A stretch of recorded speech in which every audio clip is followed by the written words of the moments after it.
Bonjour à tous et bienvenue dans une nouvelle vidéo, j'espère que vous allez bien. Aujourd'hui on se retrouve pour une vidéo qui va être vraiment très chill parce que j'ai pas du tout prévu de sujet. Je sais que vous avez beaucoup aimé le vlog que j'ai posté la semaine dernière, donc déjà merci pour tous les commentaires, il y a plein de gens qui m'ont dit que ça les avait encouragés à changer des choses, que vous avez bien aimé notre discussion avec Sabrine. Donc j'ai envie de faire évoluer ce concept vlogcast, mais aujourd'hui on se retrouve vraiment pour une vidéo très chill parce que j'ai juste envie de raconter ma vie et comme c'est très rare que j'ai envie d'être devant la caméra, et ben on va en profiter. Je sais pas si vous voyez derrière moi, mais je pense que vous l'avez vu. En vrai, j'ai envie de partager ça avec vous parce que je suis trop contente et que vous m'avez grave soutenue pendant mon voyage en Algérie. La première série d'impressions de mon livre Redécouvrir Alger. Donc ça y est, celui-ci c'est le définitif et c'est celui qui est en vente.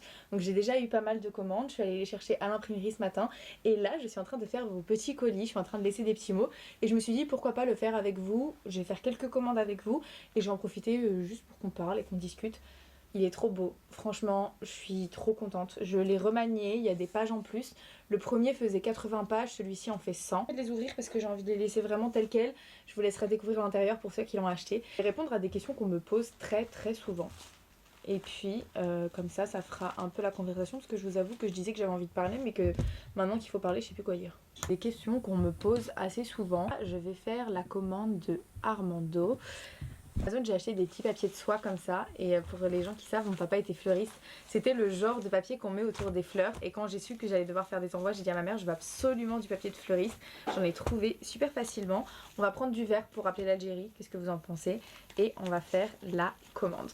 Alors dans les grandes questions qu'on me pose souvent, la première qui revient vraiment, mais alors vraiment tout le temps, je pense qu'on me la pose tous les jours sur Instagram. Je vous laisse deviner. Quand est-ce que tu retournes en Algérie? Je fais emballer les livres, je vous jure qu'à chaque fois que je le vois j'ai envie de pleurer, j'ai grave du mal à réaliser que j'ai fait tout ça. Vraiment j'ai trop de mal à réaliser. D'ailleurs, est-ce que je réponds aux questions ou est-ce que je vous raconte ma vie? Je vais d'abord raconter ma vie. À la base quand j'ai fait ce e-book, je l'ai fait vraiment parce qu'il y avait beaucoup trop de filles qui m'envoyaient des messages et qui me disaient ah t'es allée dans un café, comment il s'appelait? Ah la dernière fois t'es allée dans un marché pour acheter du hanna, c'était où?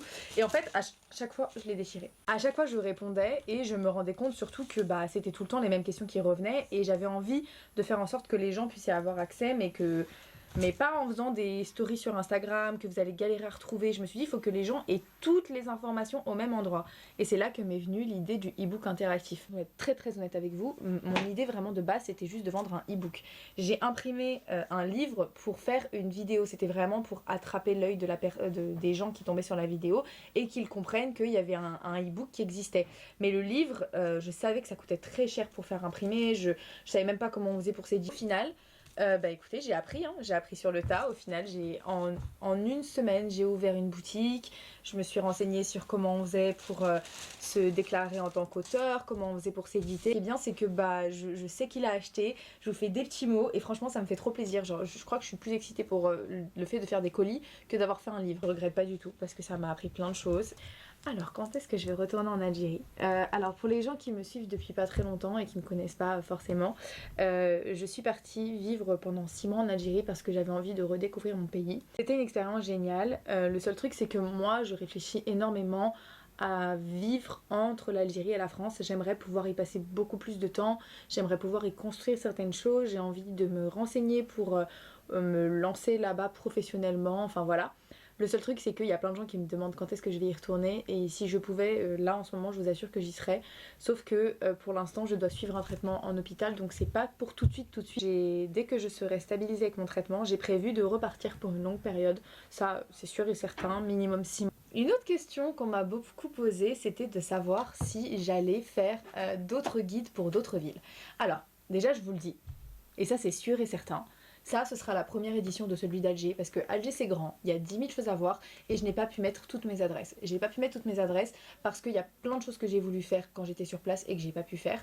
Vraiment des regrets qui me restent de mon voyage, et je veux faire une deuxième édition, toujours sur Alger, avec cette fois peut-être plutôt des choses spéciales été, avec tout ce qui est station balnéaire, les plages auxquelles on peut aller, les hôtels, parce que j'en ai testé certains qui je pense méritent d'être mis en avant.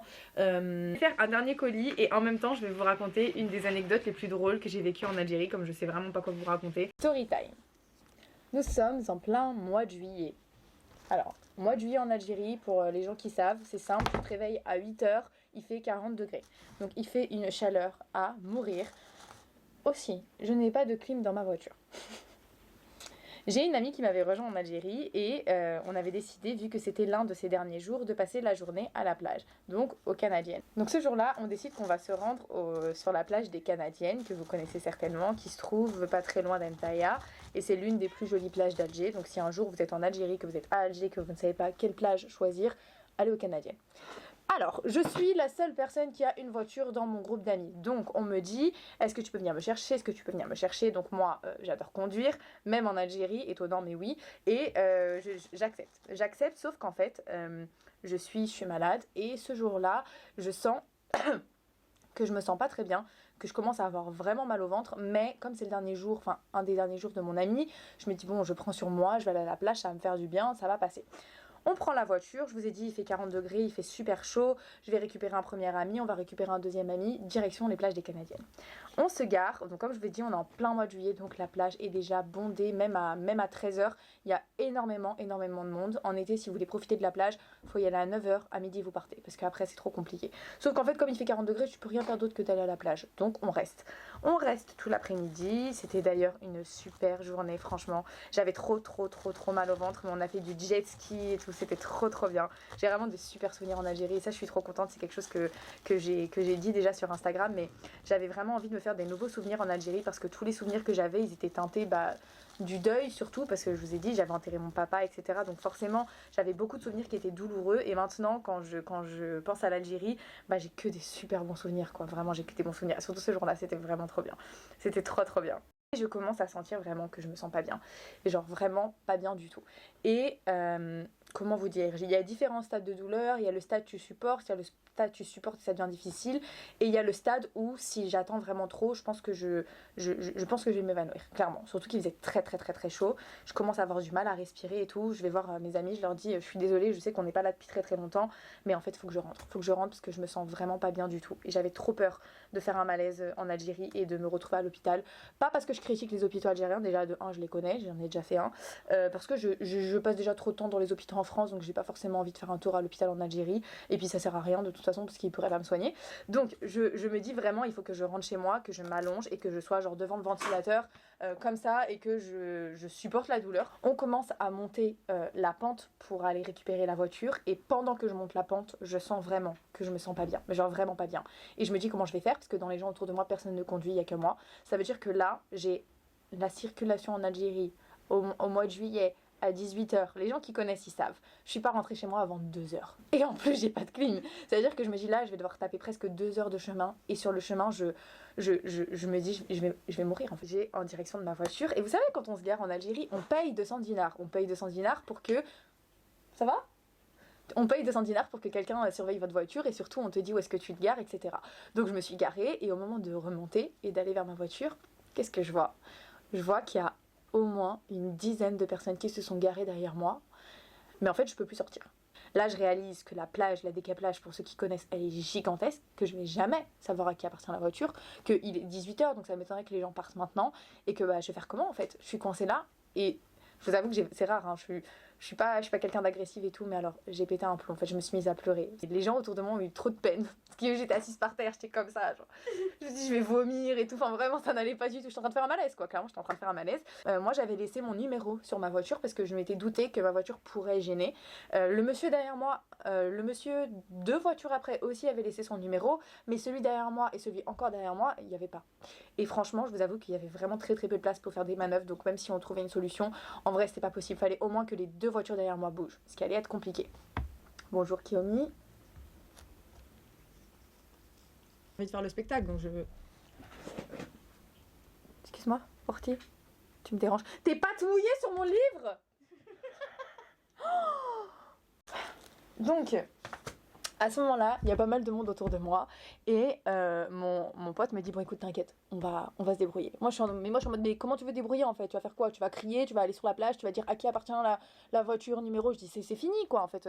J'étais en train de péter un plomb, je me suis dit je vais prendre un yassir et je vais rentrer jusqu'à chez moi, tant pis ça me coûte 3000 dinars, mais en fait il faut que je rentre tout de suite parce que sinon je vais tomber dans les pommes. Et ce qui se passe c'est que bon moi je suis à bout, donc je prends mon téléphone, je sais même plus ce que je fais, j'étais même plus en train d'écouter les gars qui étaient en train de chercher une solution parce que j'étais en train de bouillonner intérieurement. Et il se trouve qu'à ce moment-là je me retourne et je les vois 4, une personne, 2 personnes, 3 personnes. En Algérie, c'est toujours comme ça. T'as besoin d'aide? Ils sont tous là.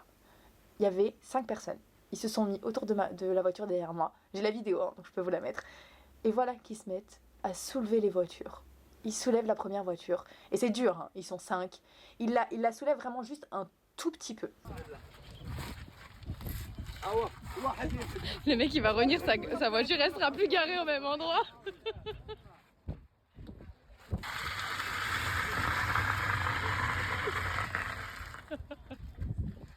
Et ça, je pense que ça arrive pas dans un autre pays qu'en Algérie. Franchement, je pense pas que ça arrive dans un autre pays. Genre vraiment, ils étaient trop mignons. Bon, déjà, moi j'étais mort de rire. Je suis passée de je suis au bout de ma vie, je vais mourir, je vais vomir et je vais faire un malaise à je suis explosée de rire. Et je me dis, ce pays est vraiment trop insolite. En fait, moi j'étais en colère parce que je me dis en vrai, il y a des mecs qui sont là pour dire aux gens comment se garer. Et en fait, comme on est en plein mois de juillet et qu'il y a beaucoup trop de monde, bah ils font pas forcément attention. Ce qui fait que les gens se garent n'importe comment et c'est Tetris. Les gens qui connaissent l'Algérie, qui sont déjà partis. Attendez, je vais remettre ça droit parce que je suis en train de me faire mal au dos. Les gens qui sont déjà partis en Algérie et qui connaissent un peu la décaplage et la façon dont les gens se garent et tout, vraiment c'est Tetris. C'est là où il y a de la place, tu poses ta voiture. Sauf que ils s'en foutent un peu de savoir si ça va déranger ou pas. Et c'est ça en fait qui m'avait énervé parce que je me suis dit, en vrai, c'était quand même le travail des mecs qui étaient là devant le parking de leur dire, ok, si tu te gares derrière, vas-y, laisse ton numéro. Ils ont soulevé la voiture, ils ont soulevé les 2 voitures derrière moi et j'ai pu repartir tranquillement. Le trajet, ça a été un enfer. Franchement, j'ai été au bout de ma vie, je vous dis la vérité. Mais c'est un truc qui me reste vraiment en tête. Et à chaque fois qu'on me demande si j'ai vécu un truc insolite en Algérie, je me dis que je peux raconter ça parce que ça correspond tellement à l'Algérie. C'est le côté et toxique et incroyable. C'est-à-dire que ils m'ont rendu fou à cause de leur façon de se garer, mais d'un autre côté, ils m'ont fait exploser de rire parce qu'ils ont réussi à trouver une solution à une situation où moi, j'aurais pas pensé. Enfin, je veux dire, comment ça, tu soulèves la voiture? Enfin, on est où? Il y a que ce pays pour que ça arrive. Et franchement, ça m'a fait trop. Maintenant, moi, je vais finir mes colis. J'espère que cette vidéo vous a plu. C'était vraiment une vidéo super blabla. Si ça vous dit, je referai ce genre de vidéo. De toute façon, je pense que c'est ce que je vais faire parce que, comme je vous ai dit, j'ai envie de faire du contenu comme celui que j'ai pu faire avant, où je parle de l'histoire de l'Algérie, où je vous partage des choses intéressantes et où vous apprenez des choses. Mais j'ai aussi envie, enfin en tout cas en ce moment, vu que je suis vraiment dans une phase où mon objectif numéro 1 c'est de guérir, je me concentre sur ça. Mais j'ai quand même envie de continuer YouTube. Donc je me suis dit, autant faire des petites vidéos un petit peu plus détentes, un petit peu plus chill. Alors c'est vrai qu'on n'apprend pas des choses hyper importantes, mais au moins on se détend, on passe un beau moment. Et puis moi, ça me force aussi à avoir de la discipline, à vous poster des vidéos toutes les semaines, même quand je manque un peu d'idées. Donc j'espère que cette petite vidéo vous a plu. Celle-ci, elle est exceptionnelle. Normalement, elle sort ce vendredi. La prochaine sera mercredi. Et ensuite, on se retrouve tous les mercredis à 16h. J'espère que cette vidéo vous a plu. N'oubliez pas que si vous voulez, vous pouvez commander le livre